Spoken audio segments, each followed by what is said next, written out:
Good, great evening to you. It's your girl, Key. I hope tonight finds you well. It's just a quick live, a little quick convo about the problem with change and why we hate change.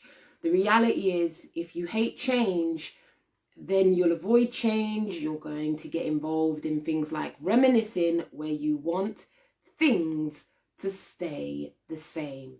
Sadly, life does not work like that. Change is an essential part of life.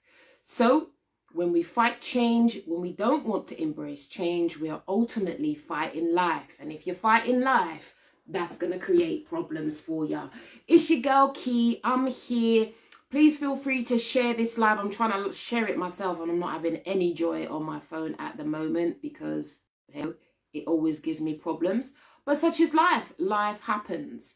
So many people, as you know or may not know, I am a psychotherapist. People consult with me for a whole raft of life dilemmas and life challenges. Listen, let's be having it. We are all going through it. It is not easy out there. Yeah, let's not pretend. But we know we do for the gram. Okay, we do it for the gram. But your girl Key knows, come on, let's be honest, life is far from easy. The challenge we have is when we are change averse, it means that we often want things to work on our terms. When you want life to work on your terms, the long and the short of it is you're going to end up getting depressed because life doesn't work on your terms. Life has its own rhythm, and the more you can learn to gyrate to life's rhythm is the better off you'll be. However, for many of us humans, we get in our head, our ego takes over, and we try to control and manipulate situations so that we have things on our terms. Again, life doesn't work like that. And if I was to do a book about how people harm themselves, it's often the way that we end up harming ourselves, the way we end up becoming depressed, anxious, and so on and so forth, is because we often want to be in control. If you're you describe yourself as a control freak, then it's ultimately you end up living in a living hell because there are so many factors out there that we can't control. Just as the news is hitting, I believe London is going into tier 3. It's very difficult. The challenge is if you begin to resist that change, it will create a whole raft of problems for you. That doesn't mean it doesn't upset you. It doesn't mean it's right. It doesn't mean that you're happy about it. It means that when you accept change, it means that you start to go with the flow. For many of us, when we're fighting change, it's like we're trying to swim upstream. It's never good for us.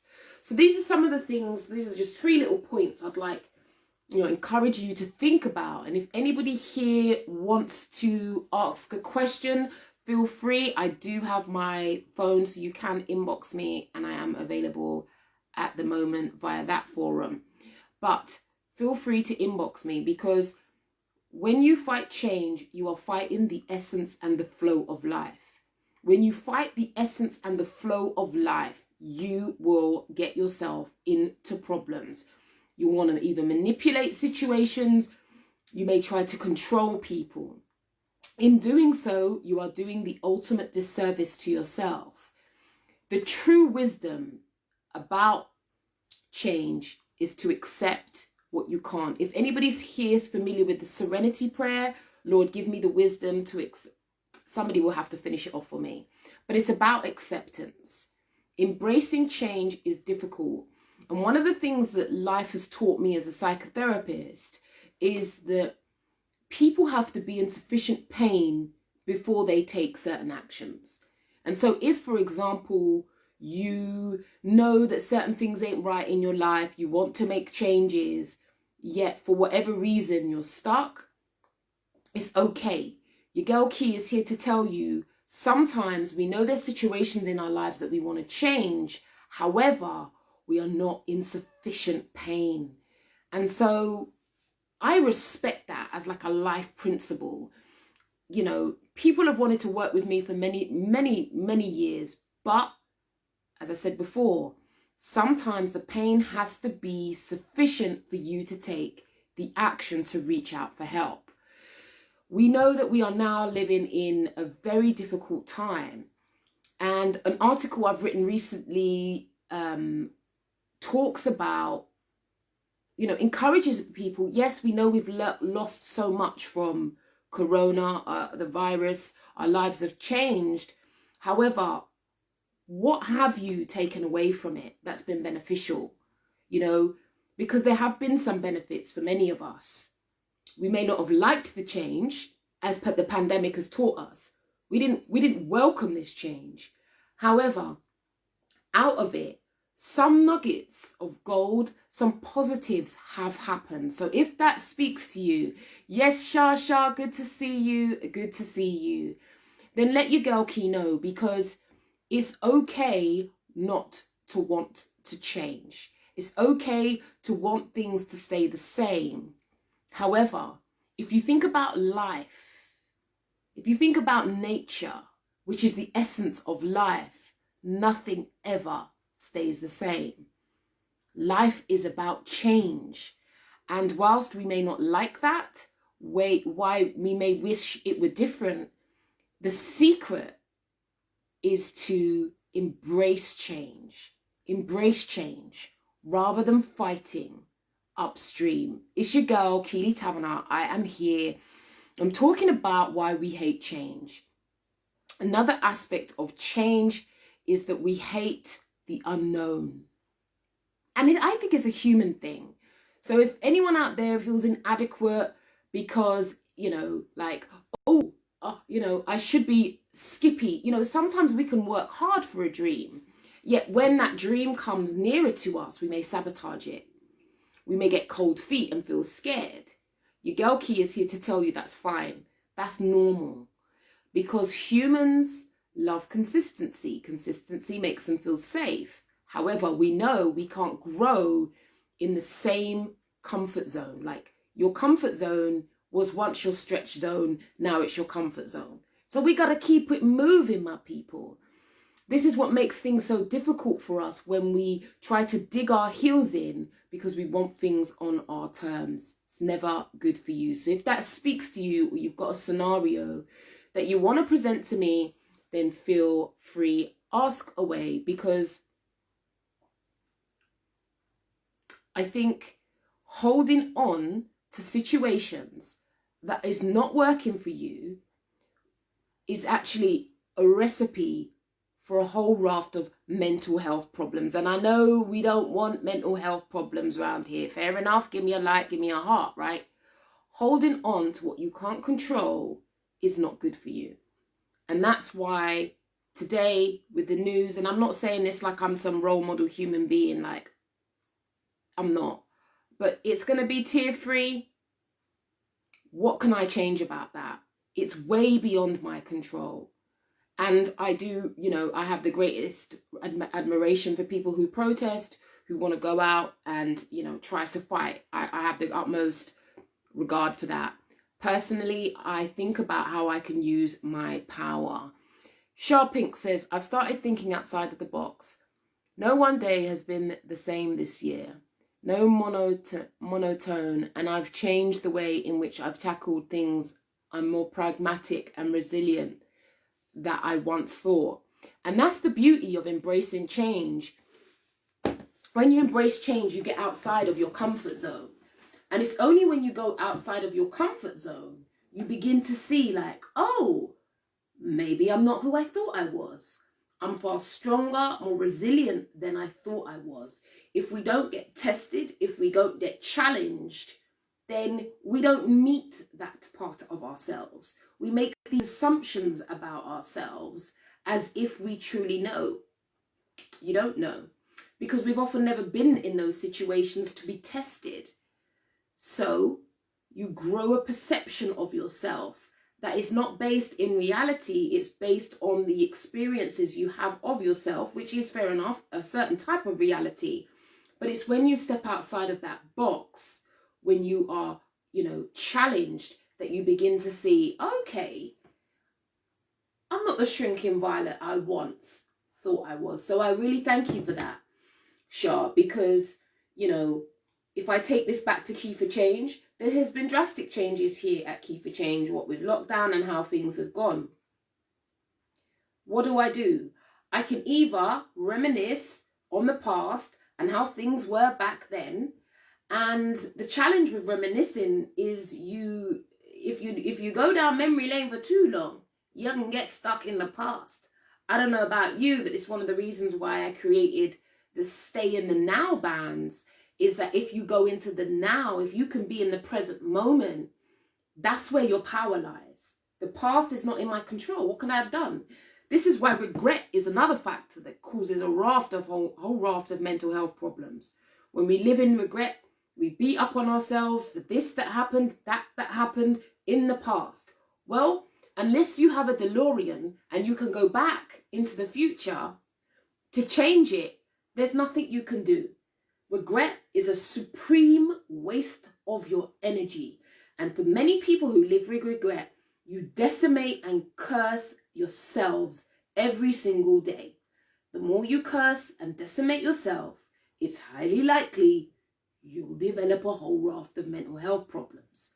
The key in any situation where you may have think, you know what, that wasn't a great decision, is to think about, what do I need to learn from that situation so I can bring it into the now, because the now is all we have, in order to make changes that can affect your future.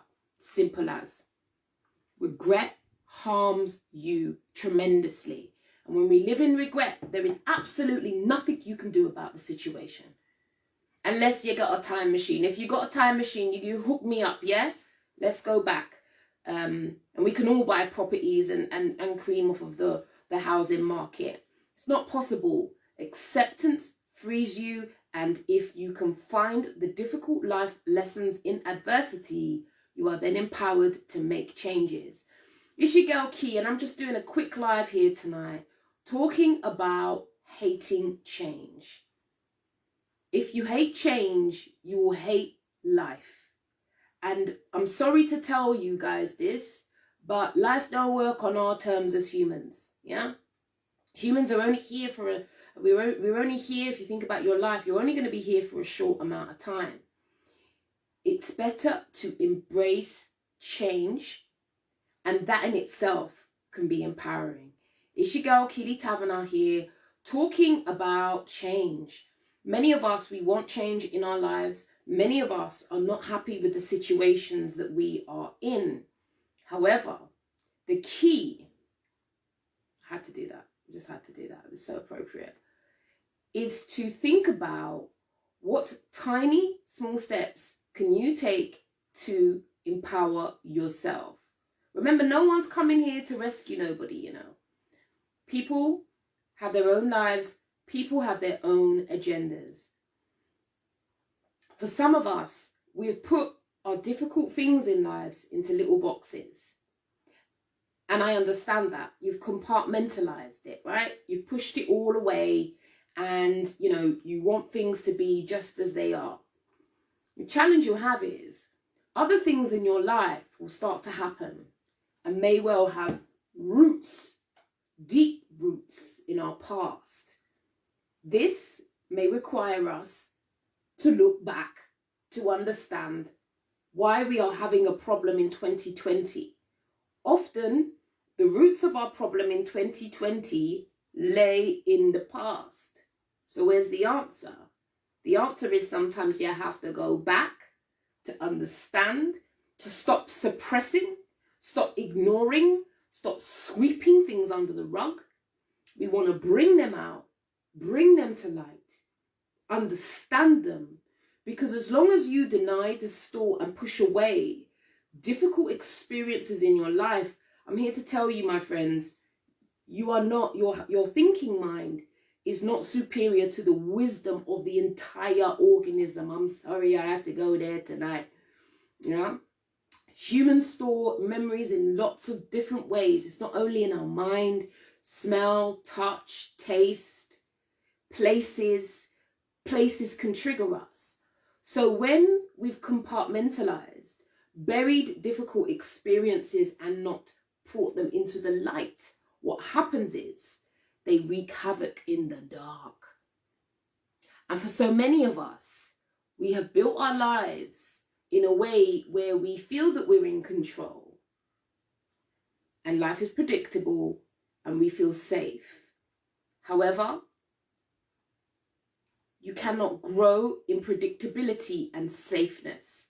This is one of the reasons why bucket lists are so helpful to people. It's a tool I often use with clients to help them to think outside of the box, to get someone to think about what would you want for your life. Well, not that we're all flowing out and doing things differently at the current time, but a bucket list encourages people, especially if you've been passive. If you've had mothers that smother or domineering families that have got you to do what they've wanted you to do, and you've never been allowed to explore what works for you, then a bucket list is a great way for you to begin to exercise your own autonomy. You just highlight exactly what speaks to you, and then if you choose, you take the coordinating steps to bring those dreams to fruition. Yeah? The challenge is, for many of us, if we're rigid and we want life on our terms, we will be petrified of change. You'll be absolutely petrified of change. And so, if you're scared of change, it's highly likely that fear will also come into play, because you're going to fear unknowns. Big up to all the people who only ever drive on the same road, who only ever take the same route, who never drive, on the A40 or the A406. Why? Because they tell themselves a story about what will happen to them if they drove on another road. So they fear change. They hate change. That's why if there's a road diversion and they're driving and they're no longer able to go down that road, it's absolute pandemonium, because these individuals are having to change. These are the types of life conundrums I help people understand, to make sense of. And this is the benefit to embracing change. When you embrace change, you become empowered. May not feel like it, but it means that you surrender your own aims, your own goals, your own ambitions. But we know that that's a problem, because the lifestyle we're living, everything's about goals, everything's about outcomes. So we've forgotten the most important thing, which is the process, the journey. And this is why life can be very difficult for perfectionists, because perfectionists see life in black and white, success or failure. And so they beat themselves up when they don't win. The problem is, there are lots of lessons, invaluable lessons you can learn on the way to trying to achieve a goal. I mean, when I think about my degree, I failed at anthropology. It was one of the subjects I loved the most. I couldn't believe it when I failed that. I left school with no GCSEs. Even when I went for my counselling qualification, I failed my first exam. Failed my first exam very poorly. Yet, I kept trying. I kept trying and I keep pushing. That's called trusting the process. I knew I had it in me, but life was going to be tricky. But you trust the process. This is why I don't believe if you come to me and you see your girl Key and you're going to talk about life as like black and white, success or failure, we're going to have to dissect all of that. Because when you look at life in these polar opposites, it has its problems for you, because there's no compassion. If you see yourself as a failure, big up to all my high achievers who are incredibly brutal with yourselves. Often you have, if you've been a lifelong high achiever, then it's very difficult when you don't succeed, because you've never experienced failure. Failure can be incredibly difficult for people who are perfectionists. And my duty, my ambition, should you come across the key for change threshold, is to help you develop self-compassion. Trust the process. What is the process teaching you? But if we're draconian with ourselves and brutal with ourselves, we don't have any compassion for ourselves. And so what happens is a right royal ruckus in the crevices of your mind. Therefore, you become your own worst enemy before the bad-minded people down the road harm you. You are doing it to you. It's your girl Key. It's just a quick live talking about why people hate change and what we need to do about it. One of the tips, and you can find out more in my mastermind for January, where I'm going to talk about stop people pleasing. People pleasing makes you miserable.